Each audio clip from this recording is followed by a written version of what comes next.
Dude, I don't really remember. No, that's a... So you moved freshman year or eighth? Your freshman year, my sophomore year. Okay. So I'm a year ahead of you guys. And then from the International Academy. Yeah, fuck that place. What is that?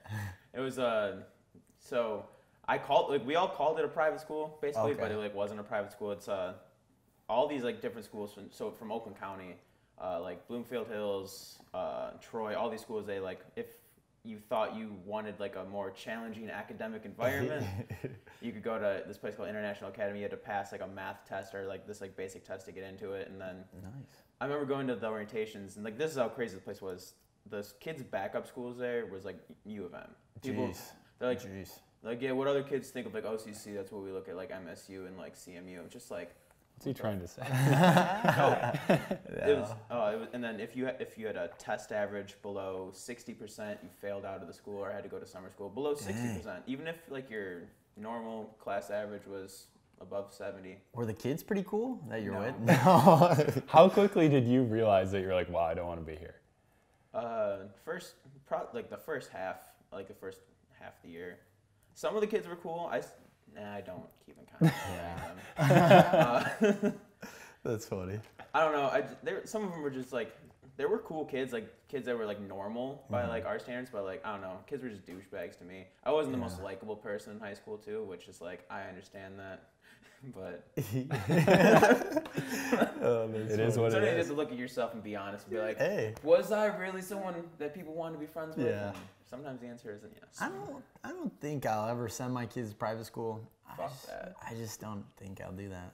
I don't know. Do you have any feelings on it? Yeah, I remember when I was little, I wanted to go to private school. But for like a uniform or something? I don't really know what the reason was. I thought it was like, oh, that's where like the cool kids go. I don't even know where I got that idea because I don't know anyone that went to private school. Yeah.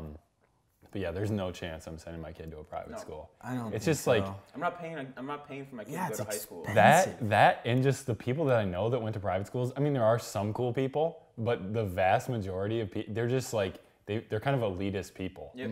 They're like, yeah, we paid $15,000 a year for high school, so we're cooler than you. Exactly. My roommate in college, he went to Divine Child for 4 years, but obviously that's high school. Yeah. They had to have a class where they got their boater's license. I swear to God. Actually, I think a decent amount of schools do something like that, where you get little, I was like, man, like that's like the most white private school that is thing ever. very Just true. Like, make sure you bring your Sperry's in the class, like some shit like that. Oh, that's really funny. I don't. Some schools do that, whether it's like a boater's license, some other license, like CPR you can get. type stuff. A lot of like certifications at certain schools you can get. I feel like that's not the worst idea. No, it's the boat thing is kind of just like extra. It's just like it is. No, that was like you had to get your boater's license. Like it wasn't like an elective. It was like no, that was something. That's hilarious. Did you lived in Clawson before Clarkson, right? Yeah. Sound way too similar. Yeah. Yeah. Did you live on a lake or no? Nope. Okay, so what do you think about living on a lake now? Obviously, I mean. I definitely don't take advantage of it as much as I should, but it's nice. Yeah. I'm mad at myself about how little I take advantage of it. You just forget about it. You do.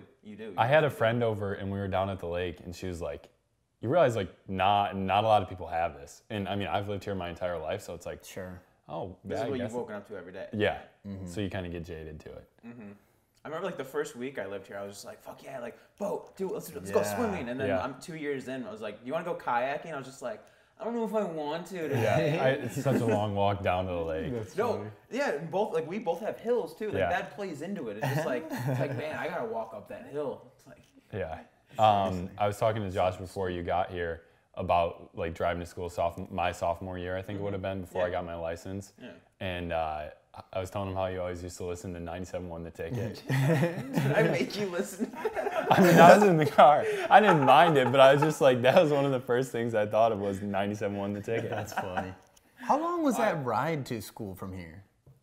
I mean, 10. Yeah. Oh, 10, okay. I thought it was crazy traffic for some reason, but sometimes the traffic when you get to M15, that like when you make like the right from the BP and then you have to make the left by brutal.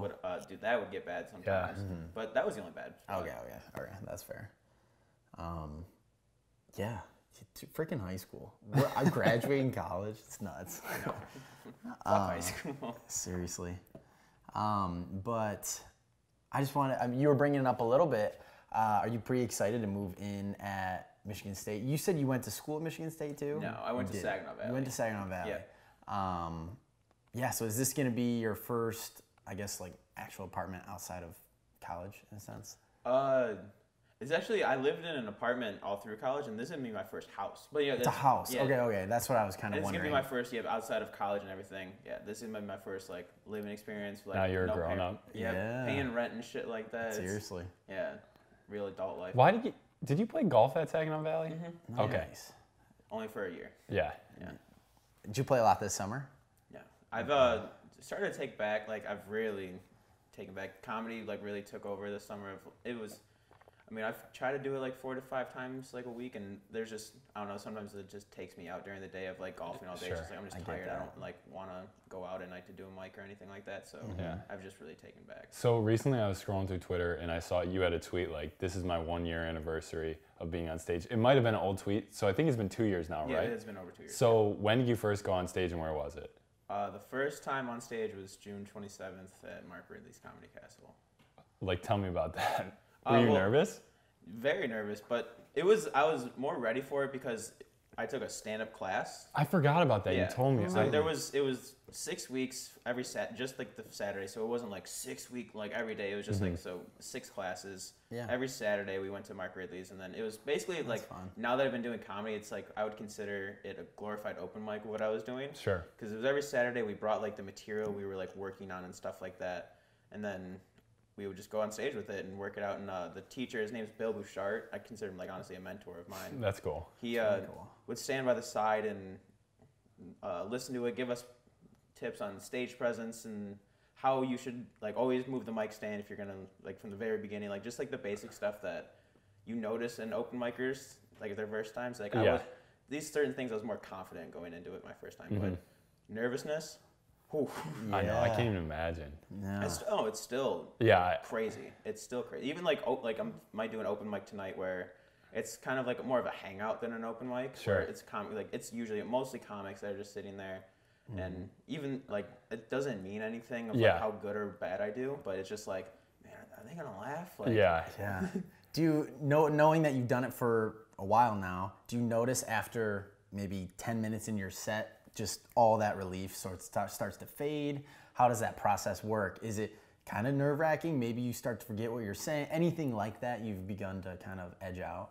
I'm starting to find how to get more comfortable early on in a set, and like my longest sets right now are usually like 10-15 minutes because 2 years like this is I'm still like I'm a baby of the comedy scene. It's funny like when I'm talking to people and I tell them 2 years, they're like, oh, like you don't know anything yet. Like people are like it's.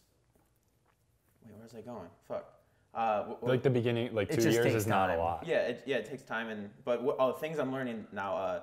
It's funny, like when you get up there, like you feel like your heart beating, you feel like the nervousness, but I've learned my heart's beating right now just thinking about it. Oh, you just learn to talk through it. I don't know. It's something I've told myself. It's just like I almost just tell myself, like stop being a pussy. Like you're gonna be fine. Like just keep talking, just keep talking, just keep talking, and then honestly, it's lasts for about like a minute and a half, like when you first get up there, that rush. But what usually helps is if you get a laugh right away. Yeah. If like there's something that happened during the show, if there's something that like sometimes it's lucky if like the host fucks you up like something up like right before. There's certain things like if you can get a laugh right away, your nerve it just goes right out the window. Like they're laughing. It's Yeah, I've heard from different just comedians in general.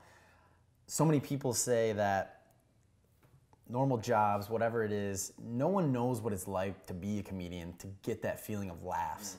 And they say, this comedian was talking about it, and they go, if everyone in the world knew what that feeling's like to make a crowd just explode in laughter, everybody would be comedians. It's just kind of, it just made me think of something like that. No, there is no drug that like I haven't like done heroin and shit like that, but it's I've texted friends after certain sets of like where like I felt like I'd like killed, like it was just like top to bottom, like all jokes hit, and like it's like a cloud nine, you're floating after like Sure.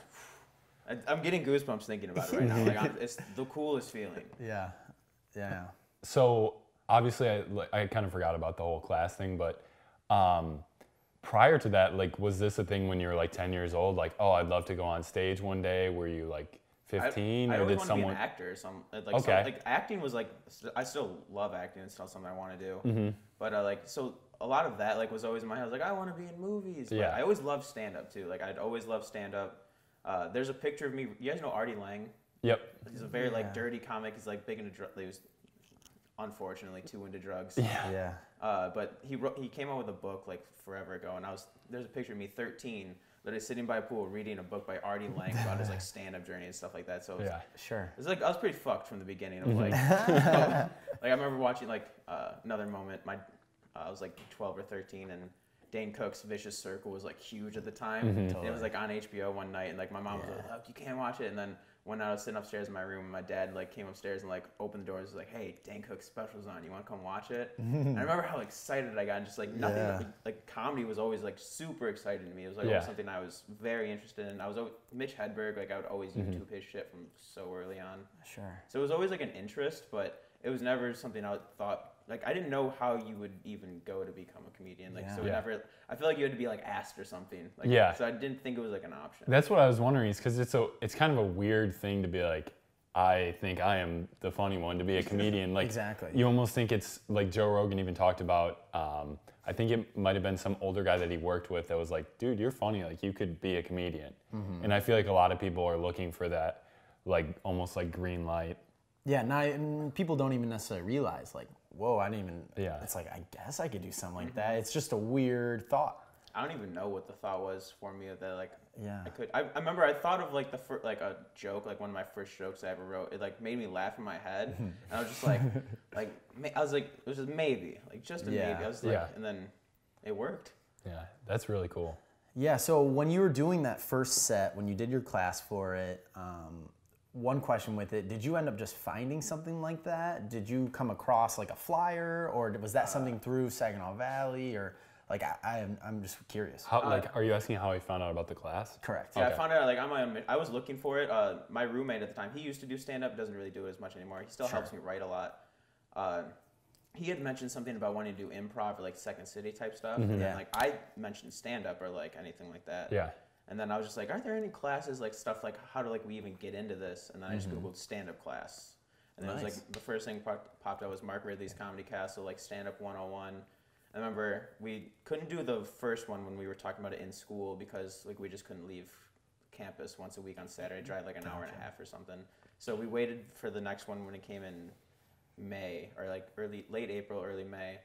I called, like I saw a new opening, I called, there was like a couple spots left, and I just was like, I put our names down. I was just like, nope, like, that's awesome. It's happening. Yeah. Yeah, it's like little decisions like that affect such a long span. I love that. We gotta clap again. Oh, yeah. Forget that. Cue. Third favorite comic? Mount Rushmore of comedy. Right now, it's Tom Segura, Chad Daniels.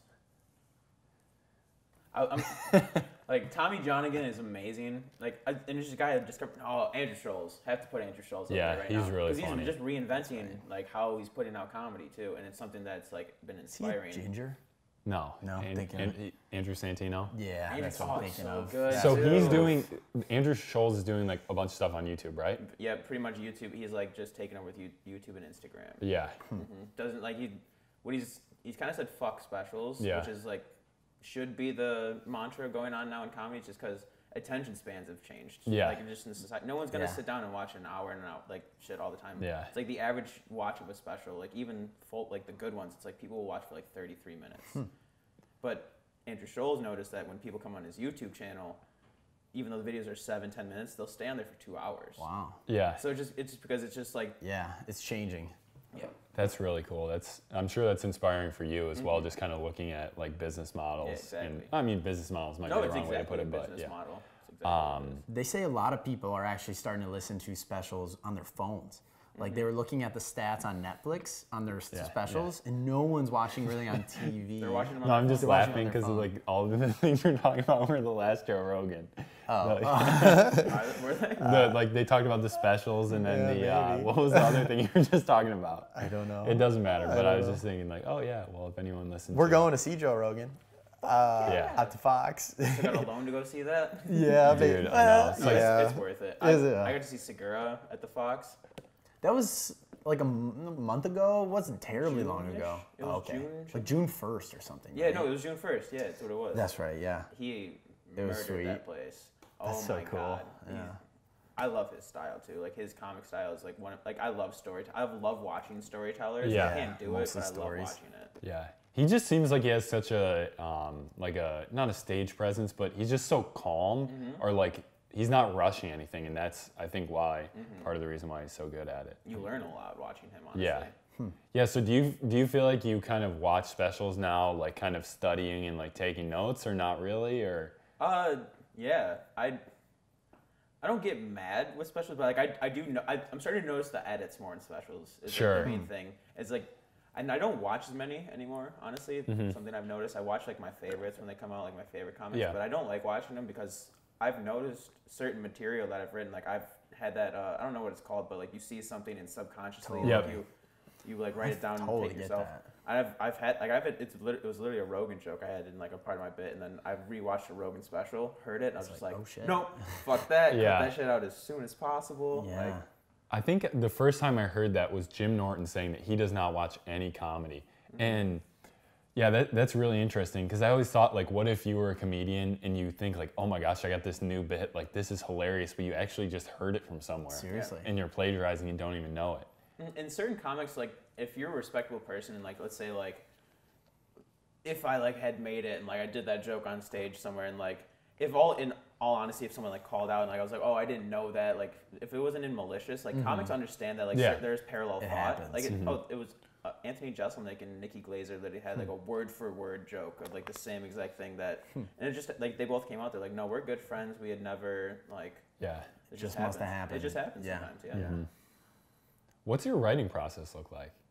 It's fucked.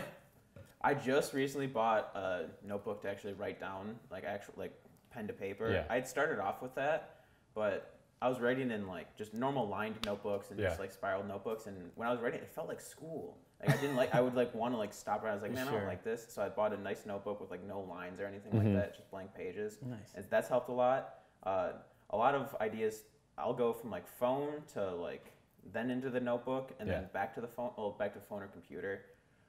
Because I'll write down shorthand in my phone because I always have my phone on me. So if I like think of something, I'll write down like the bare bones of what it is, and then later that day, I'm trying now to do like once a day. I sit down with my notebook for however long I can. Yeah. And then I'll go to my phone, look at all like the recent stuff that like I maybe think's worth working on, and then just start writing it down, and then just write down anything, whatever comes to mind. Sorry, I didn't mean to interrupt. You were mentioning like one thing with comedy is the conversion of it being introspective. And so just curious you're talking about your writing process in the day-to-day, do you find yourself more of looking at, I don't know, like what's happening to you currently in your life? Do you find yourself, just to even give a hint into your writing process, are you looking at the outside world trying to see how it affects you? Are you looking at how you interact with the world? I'm not asking this in a great way, but like how does that, are you an introspective writer? How does that all work out? It's all scattered on it. It's like if I see something that I don't know, like and it's like a weird thing. Like I hear something, I see something, and then it's just like that's a joke. It's no lie. I've been watching porn before, and like I'll see something in a porn. I'm like, I've had to stop watching porn and be like, no, I'm writing this shit down right now. Like, and it's just like something clicks in my head of like I could make that fun. Like it's So what I've learned about like writing jokes is like the main, and what I hate about like saying like there's no one way to write jokes, and you should never limit yourself to write jokes one way because you're just gonna start getting unoriginal. But like the main thing I've like learned is that like making someone laugh is just like taking their expectations and then twisting them. So if I like find something that like I hear something that's like a normal like everyday thing, and then like in my mind if I could like flip that, like if I just feel like I could flip that, then that's something I would write down. And for somebody that appreciates comedy, do you find it even therapeutic to be looking at the world as a joking manner? Oh my God, yeah. Like even if say someone's like, I don't want to go on stage, but I love comedy. Do you recommend to people just write some jokes, take 30 minutes to think of things like that? I recommend going on stage. Yeah. Because it's not everyone. I know a lot of people that they just like doing stand up. They have no like aspirations of like making it a career. I feel like everyone should try it at least once. It's because it's that feeling when you get a laugh. It's just like I'm just, like literally I get goosebumps whenever I think about it. And I feel like the understanding or appreciation of it would be so much more if you went on stage. I agree. and got up there and like, cause I mean, I feel like a lot of people, and I've even been talking with people that are like, I think I could definitely do stand-up. I'm like, you're not that funny, like when they say it to me, but you're like, oh, maybe, I mean, obviously real life is not the stage, and like, I feel like there's a lot of people that aren't funny in real life, but are amazing on stage. Yeah. But you would just have such a greater appreciation once you got up there and couldn't do anything. But that kind of leads into a question that I was talking to Josh about. Like, do you feel, now that you tell people, oh, I'm a comedian, do you feel any sort of pressure to like be funny in everyday life or anything like that? Honestly, I don't try to be like open about it. Like if it comes up, I really do. I'm not the dude that like tries to weave it in conversation of like, oh, so do you guys like comedy? Huh? Yeah. Well, this guy does it. Yeah. Like no, it's never like that. Or it's like when it comes up, like, oh, so what are you doing? Like I've told people like I just write. Like I'm trying to be a writer because it does get into a very awkward conversation. Yeah. Like, oh, tell me a joke, man. Yeah. Like oh, it just and then in like just normal conversation, it's like oh, man, I don't want to talk to you about your work right now. It's just like I don't. And then like feeling a pressure of being funny. No, not really. That's good. Yeah. I'm very comfortable in my like just self, I guess, and I don't need to impress anyone. I guess. No, tell us a joke. No, I'm just kidding. So flipping the script a little bit on, hey, everybody should try it out, and I agree. What is the biggest like pitfall, downfall, just total bomb on stage that you've ever encountered? I guess. My biggest bomb. Yeah, so far. If you were to be like, yeah, that was a little suspect. Maybe he hasn't had one. Yeah, hey, man. Been a lot of them. The worst, and it was funny, there was one person in the audience during this show that was like really with me, and like I'm so thankful for this person for like giving me head nods of encouragement. Sure. But there was this show in Adrian. It was like my first time featuring, which it wasn't like a feature. But it was this bar in Adrian where about 75 of the people in there had neck tattoos. just looked like violent people. Just all playing pool in the back, like during the entire show. Just loud ass pool. People are there was a birthday party going on in like the middle of the bar.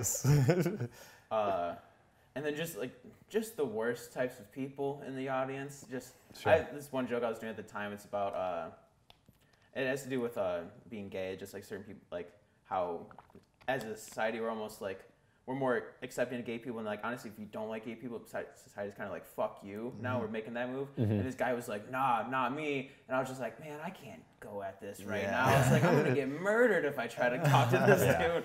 Yeah. And I didn't get really any good laughs I was up there for 15 minutes, I think. It was just literally like talking to nobody, just because you could hear everyone, you can barely hear yourself talking to how loud everyone else is, and you see the other comedian just looking at you like, man, just power through it. Just power through it. Yeah. So is the Michigan like comedy scene, is everyone pretty supportive? Do you feel it's competitive at all? It's very supportive. It's cliquey in certain areas. It's like where like it's just like certain friend groups, and nepotism is huge with booking shows. It's just like people will definitely. Nepotism has to do with friends, right? It's not just family, right? I don't know what that means. Yeah, nepotism's like giving favoritism to like people you know. Sure. I know nepotism has to do a lot with like family members, and like giving them like jobs, like handing over the company and stuff like that. I get it. Okay. But there's a lot of people that book shows that give them just to their friends, like spots that like people, and some of like their friends are funny and deserve them, and like that helps people get better like chances, like a friend putting them on. But certain people give opportunities to people that aren't funny, and that gets discouraging, but on a whole, like I would say that's a very minuscule part of the scene compared to like the rest of it. Yeah. And then I would say it's almost a little too supporting of like people of like if you have a bad set, people will come off and be like, it wasn't that bad, or like sometimes you need some person to tell you like, no man, like that kind of fucking sucks. Yeah. Now have you had anyone that's like maybe been in it for like 7 years, like longer than you, and give you a tip that you were like, wow, thank you for saying that? And what was it? Just slowing down. Yeah. That's like a big thing I get a lot is just making sure to really slow down. Just go slower than you even think. Like really feel like you might be going too slow for the audience. Yeah. And because there really isn't too slow. Honestly. Yeah. Even like that kind of goes back to the Tom Segura thing. And I feel like that's the same thing with like a podcast or anything really where you're talking. It's Getting just a little caught up. you just get stuck in your head and you're like, I need to say this as quick as possible, like a I've presentation. caught myself doing it like at least 5 times during this podcast. Yeah. Right there. Yeah. Right there. No, fair. So rewinding just back to a little bit. So you started stand-up. You took the class, loved it, started to pick it up as a habit, started to get more interested, started to realize that you're really enjoying it. And then Andrew's telling me a little bit about how you mentioned earlier, you're getting in a little bit of acting. Yeah. And so I actually went to Second City in Chicago. Oh, I saw one show. So cool. It was hilarious. And it's one of those things you watch and you're like, wow, these people are talented. Those are the improv people. Like Second City, like that's the real fucking deal. It is. And so going on that improv thing and knowing that you appreciate both this acting side and just the stand-up comedy, how do you like acting? I guess just even asking a general question. You were in. I saw on your. Sorry, I'm interrupting you. But the indie movie, what was that all about? Yeah. It was like my first opportunity I had with. I just joined this talent agency at the end of July. And this is like the first opportunity I had with them. It was just like a little extra opportunity, and it was just I got lucky enough to be one of like the cool extras. Yeah. The movie probably won't go anywhere. It was just like low budget and everything like that. But it was fun. Like it was. I did a lot of theater in college too, which is like where the acting started, and I would love to be in a comedy movie at some point. I love the process of acting. Yeah. I'm such a bad actor. Like just any sort of thing, like even lying. Like if I'm doing any sort of I just cannot do it like at all. Like my parents, I don't know if I've ever successfully pulled off a lie. It is funny to think about that. Like a good actor is really just like a really good liar. Yeah. It's what it is. No, it's a weird connection. And when you start meeting a lot of actors, it's very narcissistic people. Extremely narcissistic people. Very out for them and very fake and stuff like that. I feel like that would be a really weird thing, and you hear that like going to LA, that a lot of people are like that. And what I've heard on a lot of podcasts, a lot of comedians talk about, it's just like these are just people that's like, they just like want to get through the day. It's just like they just want to act. Like, they don't care about being original. They want someone else to write it for them. Like that's what I love. I'm one of those people like I love acting, but it's gonna be stand up over acting. Like no matter what, like stand up's what I want to do. It's just the originality of it is what's so amazing. Why acting can never touch it. It's just because it's just you. So you said you're moving to East Lansing for the year, living with the Salsa Parlor guys. After that, do you have any sort of plan? Right now it's gonna be East Lansing for a year, but if we keep the house, I definitely see staying there past a year. Yeah, sure. And really, I kind of want to stay in East Lansing until I do like the next comedy move, which is looking like LA right now. That's where I want to end up, is LA over New York. Okay. Why is that? Warmer. Yeah.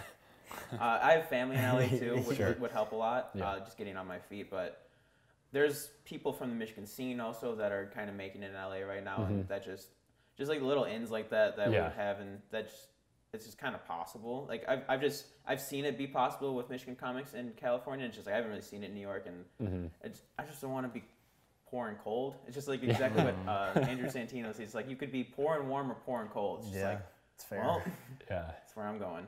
That's really cool. Did you go to the Kill Tony show when it was in Michigan? I didn't get to go to any of them. Okay. I was so mad. He had a couple?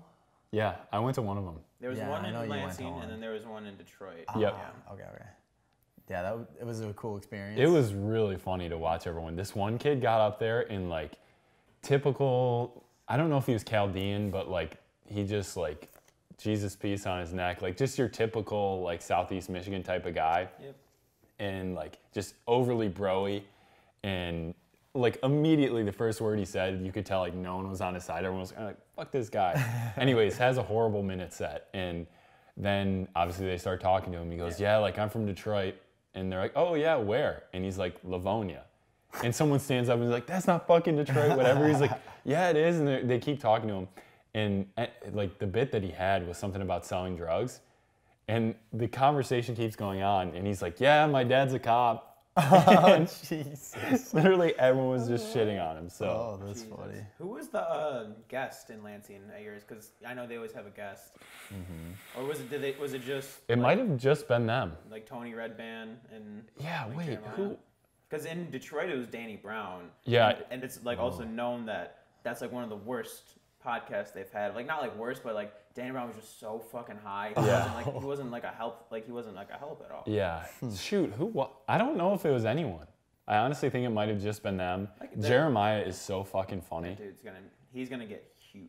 Yeah. I mean, he already is big. Like he's already growing right now, but he's gonna be like one of like a big headliner at some point, like a theater act, I think. That show is so cool. It is Kill a cool Tony. show. Like, I mean, I can't imagine. Like, do you listen to it? I've listened to episodes that I've had like friends that like get on and do stand up. Sure. But when I like podcasts, I like interview like a lot like this. Like, I'm a huge fan of interview podcasts, especially like learning about stand up. So like I go towards like Joe Rogan, like stuff like that. Yeah. That's like the podcast Have you read Sick in the Head? Judd Apatow's book? No. Dude, you should definitely read that. It's like incredible he interviews probably like 40 different comedians. Oh shit. And Judd Apatow got his start with, who did he interview first? It might have been Jerry Sein? No. Anyways, whoever it was, he like lied to them and said like that he had this radio station, but he's actually just like 15 and he was in high school. That's hilarious. And it might have been Adam Sandler. I'm fucking up whoever it was. He played basketball at CMU with, he played pickup at Oh, CMU. Adam Sandler? Adam Sandler.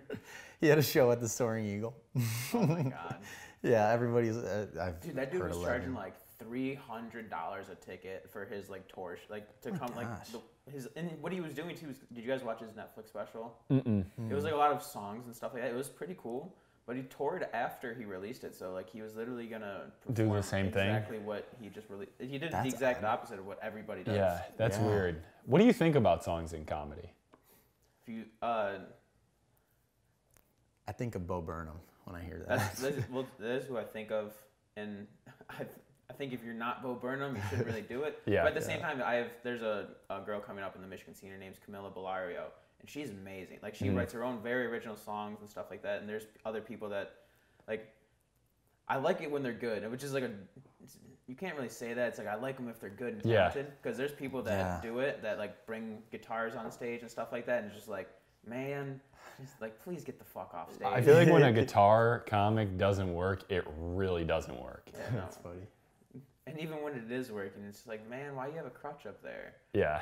But, and then when you get to the other side of it, of like people that like you respect of it, it's like they mix in like little bits of stand up in between. It's just, and they have to be very original. Like the people that cover other songs and then just like freestyle. Like there's people that like will go up there and like play Wagon Wheel and then like freestyle with like these two people in the crowd and like pander to the crowd. Yeah. And that, I just don't respect that. Sure. So this kind of, I feel like, is in the same vein. You know who Brendan Chavez is? Yeah. What do you, because I know there's like certain people in the scene that sort of hate on him, or even like people that are just fans. What do you think about that? Like that he was a celebrity and then went into comedy. Do you frown upon that or anything like that, or just your thoughts in general? I don't frown upon it. Yeah. I haven't listened to a lot of his stand-ups, so like I don't know. I'm not gonna judge it or anything, but it was a little weird that he had a special 3 years into comedy. And it's just like, man, like you've really, like the fact that anybody 3 years into comedy is ready to be doing like an hour in front of theaters is it's kind of like out there. Yeah. But like at the same, like I haven't listened to him, so like he could be extremely talented and could be like a prodigy. Yeah. But it's just in my mind, it's very confusing. But it's also it's the business, man. If you have fans, like selling tickets is half of what the business is. Yeah, and I feel like that must be also exciting for you, because like talking about Cody Ko and these sort of people that generate a huge online presence, and then that gives you a power as the comedian to go to the venue and say, hey, look, like I can fucking sell this show. Exactly. Which that's really cool. What did you think about Chav's special? Because we actually watched it together. Yeah, it was, watching it, it was, like you were saying, it felt fresh. It felt like he hadn't been doing it for 20 years. What was the nervous tick that he had? He kept licking his lips or something. You go like this? Oh, what was it?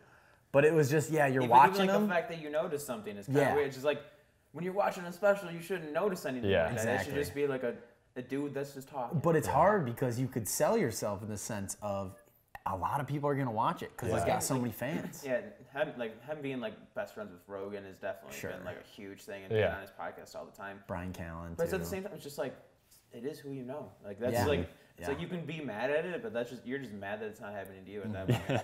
Legit point. And there was one good joke that we were both just dying at. Yeah, there was a few times where it's like, all right, this is funny, but just because you have a few funny jokes doesn't mean you're ready to have an hour-long special. Because the last They're giving specials to way too many people. The last 20 minutes of the special is a story, which as we listened to The Fighter and the Kid for quite some time, I can't listen to it anymore. Yeah. Really? It's just him and like Brian Callen, hilarious on his own.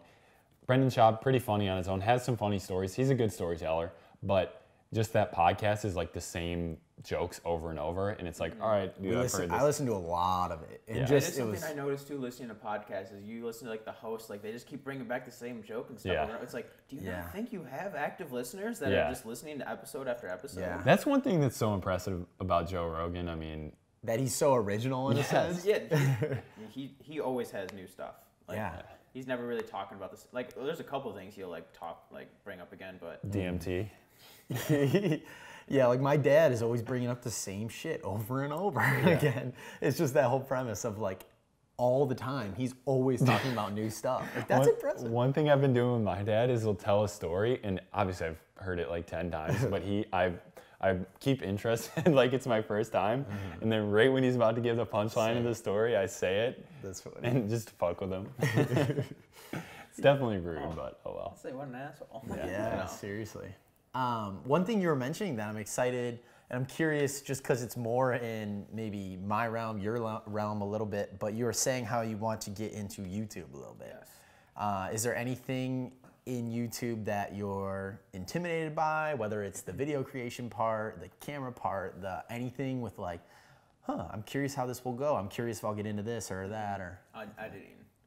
Right. Edit space. Like, I don't know. I feel like I've heard comics talk about how it was relatively easy to learn, of like just like the bare bones of it. Yeah, sure. And it's definitely something I bet if I sit down and like work through it, I'll learn. But my partner, who I'm gonna start the pod, like hopefully we'll get it up on the ground and everything. Yeah. But he does a lot of editing, and he's like very good at it. So cool. I'm like hoping he's gonna do it. But I also don't want to like put all the responsibility on him, and it's something I do want to learn for myself. And it's the editing and just the time it takes to do that. But it's actually like something very exciting. I want to like. Yeah. One thing I'll say is whenever you're frustrated with editing, and I've been telling myself this a lot recently, just think back to film, and like they would literally edit with scissors. So I'm like clicking around like, at least I don't have to have scissors and like. Seriously. Yeah. That's a really good point. Like crossfades, like transitions used to be just two pieces of film over each other. So I'm like, all right, I can deal with this slow like playback or anything like that. We obviously talked about Cody Co and a few of those, like I keep bringing that up. No, I was laughing. Do you have any, maybe like a few favorite YouTubers that you're like, all right, I kind of want to do some stuff like them? Definitely Cody Co. And it's Noel or I don't know how to say his name honestly. I'm one of those people that it's Noel or Noel. I think it's Noel. I don't know though. Yeah, I don't watch him. He's like, I love them and I love everything they do. It's stuff I want to do. I like David Dobrik's vlogs honestly a little bit. Thank you. I love seriously. I've never wanted to vlog though. I don't think I would want to just carry a camera around. Yeah. But I just love the idea of just doing cool shit for other people. Like that's the shit I like with his channel. Yeah. Other people I like. I love video gamers YouTube channels. That's something I want to do is maybe because I love video games. I was just playing Apex Legends before I came over here. I was deep into a game. I got a dub in Fortnite a couple days ago. Hey. I was like 6 or 7 kills. I was so fucking excited. Living. I haven't won in like a year probably. Yeah, you can't win anymore. Everyone's so good. I've never won. I love I would love to not stream or anything, but like do exactly what you used to do on YouTube. Do some I don't know, commentaries. Yeah, commentaries, and then I would maybe put like a face screen up on it. Sure. Just like for like I like my animation, like my face and stuff like that. You like your face? I like looking at myself. I heard myself saying that too. I was like, man, this sounds so fucking bad. But just like no, it's definitely cool to have. Just like to be more personable for anyone that like watches it. Like I want them to like see like reactions on my face because like I've had people tell me like my facial expression, especially when I lose in a video game, it's just like I don't handle it well sometimes. Yeah, and that's how you could stand out a little bit. I know I'm not going to be the best Fortnite player ever, but maybe I'm the funniest sort of idea, and that's where it could be like, make my break. Yeah, and it'd be cool because I'm just chilling playing video games, but I'm also helping my career. Exactly. That's not a bad gig to have. And that's why I'm looking forward to the other part of it, like just doing like commentary on just like videos and stuff like that. It's just like we're doing what we do all day. Like me and him, we would sit down and watch a video and just talk shit about it. Yeah. It's like, that's so much fun. Yeah. Are you interested in like sketches at all, or not as much? Yeah, or not as much. I don't like watching sketch comedy. Like Really? I'm not a big SNL fan Yeah. too much. There's a couple that I like, Yeah. but overall, I'm not a fan of like how not fake or like planned, but it's like sometimes it's predictable and just like you know where it's going. Yeah, like I don't know. Trying to find words.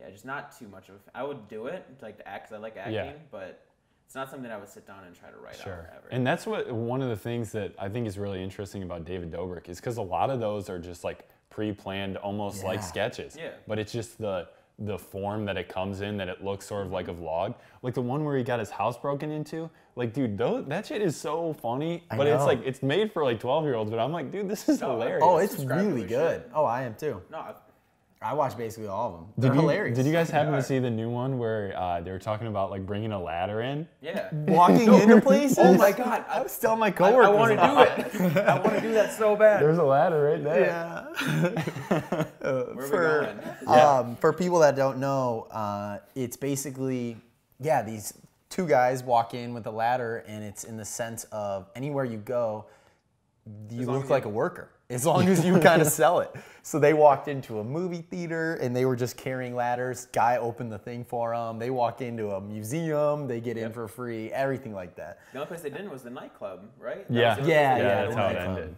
Yep. And I think it was a Twitter thing. I think people were doing it on Twitter or something like that. And then he took. But hey, I think it's friggin' hilarious. It's amazing. I always love. It's amazing how entertaining it is to watch people do things that you would never imagine doing. Whether it's putting yourself in extreme danger, like Jackass type stuff, or just doing the most uncomfortable things in public. And that's what David Dobrik is like, just hitting so damn hard. Yeah. Yep. And it's awesome. It's the fastest 4 minutes and 20 seconds of my life. That's what I love about it. He doesn't make his shit too long. It's just like it's so to the point. Yeah. 4 minutes. Yeah, because there's some people that go like 16 minutes. Seriously. Have all these ads during it and stuff like that, just strictly for the money. And something that he brought up in an interview I was watching, he doesn't even make most of his money from ads. Yeah. Which was like something. A lot of merch, probably. Yeah, it's all merch. Merch. Which was not like an eye opener to me that like ad money, like you don't, because he's not clean and everything like that. Yeah. That was something I thought about, like making a YouTube channel. Like, oh, do I want to be clean for ads and stuff like that? Sure. Just but like as long as you're funny, people are gonna watch it. And then I was gonna bring this up to you, but I feel like this is a good point to do it, just with like kind of talking about ads and how people make money online, whether that's people making videos, podcasts, comedians, what have you.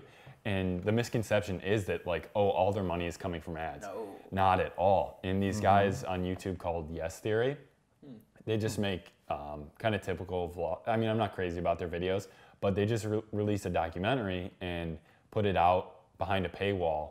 And you had to pay above $5. And what surprised me was the average price paid was, I think, somewhere around $9. Oh, nice. And it's just, I was trying to actually explain this to my mom last night, where it's like someone like David Dobrik or someone that you watch a lot of their stuff, Joe Rogan, you almost feel indebted to them in a way that's like, you're giving me all this free shit. I haven't paid a goddamn dime. Like the first time I'll be giving Joe Rogan money is to go see that show. In a t-shirt. That's true. I do have a Joe Rogan t-shirt. You caught me there. But it's like, dude, I've listened to literally weeks of his podcast. Oh, yeah.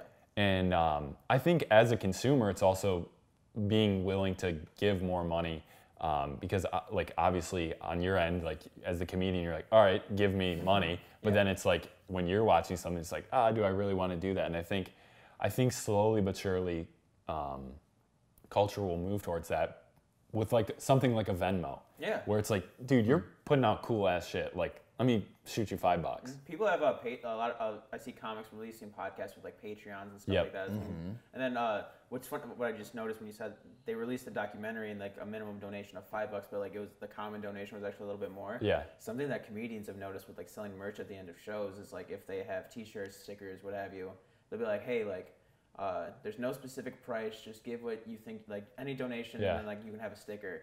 And a kid, like the kid I'm replacing in East Lansing, he has just stickers. It cost him $20 for like 1,000 of them. Yeah. A guy gave him $20 for one sticker. He literally made back his entire.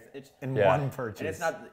It's definitely because he didn't put a limit on it. 'Cause there's people that are like, no, you need $5 a sticker. They don't sell shit. Yeah. But people like if people like just because they feel like they're doing it. Here's themselves, $1. like, Here's.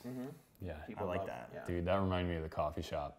Yeah. There's a coffee shop in Central that I secretly want to do like an expose documentary about. Yeah. They're like, Is it like a donation only type place? it is, but I feel like it's also a cult. It is. It was like found out. They did a reporting thing on it. Yeah. And but they need to dig deeper, dude. Yeah, they do need to dig deeper. But it came out and they were like basically taking advantage of these kids that were very emotionally dependent on something. Dude, and it's like, crazy. And like working them like 12 hours a day at the church and stuff. Doing just crazy stuff, kind of like taking their money. Crazy. And it like came out on the news that they were like a cult.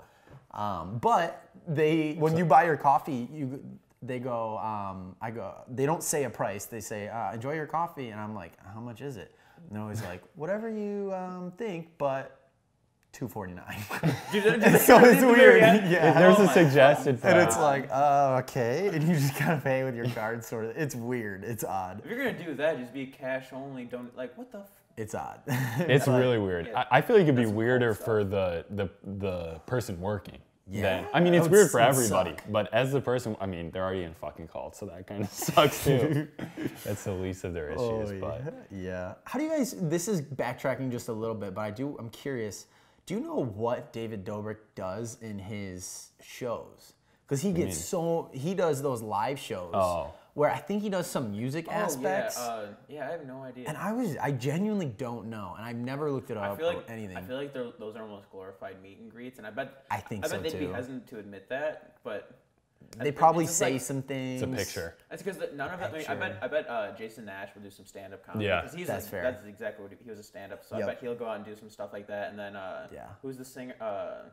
Who sings? Like there's one. Yeah. They have like that sings. they have like a band with them. So like I bet they'd go out, and then I bet the meet and greets honestly the more portion of it. I was Maybe just they curious. do some sort of podcast, like Q&A type deal. Yeah, I could see that. Yeah, I wonder if they feel any sort of like guilt with that. Of Weirdness. like, I bet you with don't it. see them. I mean, you don't see them doing it crazy often. yeah, And that's why I really wanted to see Cody Co's tour because I don't know like exactly what they're doing. yeah. They were just in Grand Rapids. I was so mad I missed it. Yeah, I didn't know that. I think they're doing sort of like a live podcast type deal. I respect them honestly so much. Yeah. There was a fucking. I heard this secondhand. There was a comic at Crunchies one time. One of my future roommates was telling me that they were like talking shit about Cody Co. and like, oh, he thinks he's a comedian. And this was an open mic comic that said some shit like I can't give an opinion on another guy and be like he's not a comedian. Like, Yeah, I'm how not could you say that? I barely get paid to do comedy right now. It's like very minimum. And just like the fact this guy was like Cody Co's not a comedian. He's like, dude, he just sold out an arena tour. Yeah. Like they just sold out Seriously. a complete tour. There was not a single show that wasn't sold out. It's just like Yeah. he's more of a comedian than you will ever be, man. Yeah, that's just closed-mindedness in my eyes. It's of jealousy. Just, It's 100% jealousy.